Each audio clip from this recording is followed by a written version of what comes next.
घिसिङको समयमा तपाईँहरूलाई कतिलाई थाहा छैन, जुनियर भाइ बहिनीहरूलाई, तर लालकोठीमा घिसिङलाई भेट्नु नपाएर 2 दिन बुद्धदेव रिचमन्ड हिल उसको गेस्ट हाउसमा पर्खेर बस्यो, तर पनि घिसिङले भेट्न चाहे।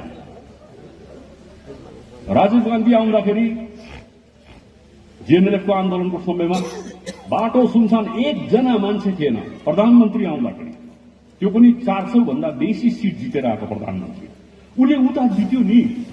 यो त हाम्रो किपट हो नि। यहाँ जे पनि गर्छ हाम्रो पर्मिसनसँग हुनुपर्छ, त्यही त हो डेमोक्रेसी भनेको। अब कति यो 86 सालकै सुरुमा हो, जति बेला राजीव गान्धी दार्जिलिङ आयो, नर्थ पोइन्ट ग्राउन्डमा मिटिङ थियो। नर्थ पोइन्ट ग्राउन्डमा एउटा मान्छे छैन, 40-50 जना सीआरपीलाई भाषण दिवरी गयो राजीव गान्धीले। सेकेन्ड टाइम फेरि आउनुभयो राजीव गान्धी, कुरा मिलेछ उता। तल त्यो सुकुनादेखि गाग्रीमा फूल भरेर माला लिएर 10-10 के अरे कदममा गेट बनाएर भव्य स्वागत राजीव गान्धीको।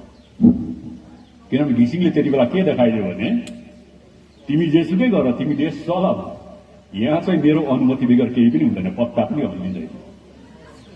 अब त्यही कुरा चाहिँ अहिले आउने हाम्रो नेतृत्वबाट किन हुन सकिरहेको छैन?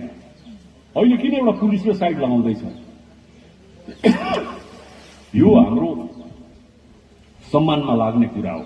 त्यसले गर्दा उसलाई त्यसो गर्यो भनेर मजा मान्नेहरू पनि थिए। के मजा मान्छौ तिमी? मजा मान्ने पनि तिमी त्यही उभित्र पर्दैछौ, तिमीलाई पनि अपमान गरेको भनेर बुझ्नुपर्छ। एउटा नाथे कन्स्टेबलले जिटिए चिफलाई साइड लगाइदियो, भित्र पस्नु दिएन। अर्को एउटा केटीले तान्दियो बाहिर, भित्र जानु दिएन। अरे बाबा, विमल गुरुङ हुँदासम्म पनि विमल गुरुङलाई भेट्नुको पर्मिसन लिनुपर्छ जस्तो हुन्थ्यो ममता ब्यानर्जीलाई। किनभने एउटा त्यो रौब राखेको थियो उसले। यहाँको सेक्युरिटी सबभन्दा ठुलो सेक्युरिटी को हो? पश्चिम बंगालको मुख्यमन्त्रीको लागि अमित थापा होइन? उही त्यहाँ भइसकेपछि अरू कुनै सेक्युरिटीको दरकार पर्छ? कुनै कलकत्ताको एउटा कन्स्टेबल नाथेले जिटिए चिफलाई साइड लगाउनु भनेको त हामी जम्मै गोर्खाहरूलाई साइड लगाउनु पो हो त।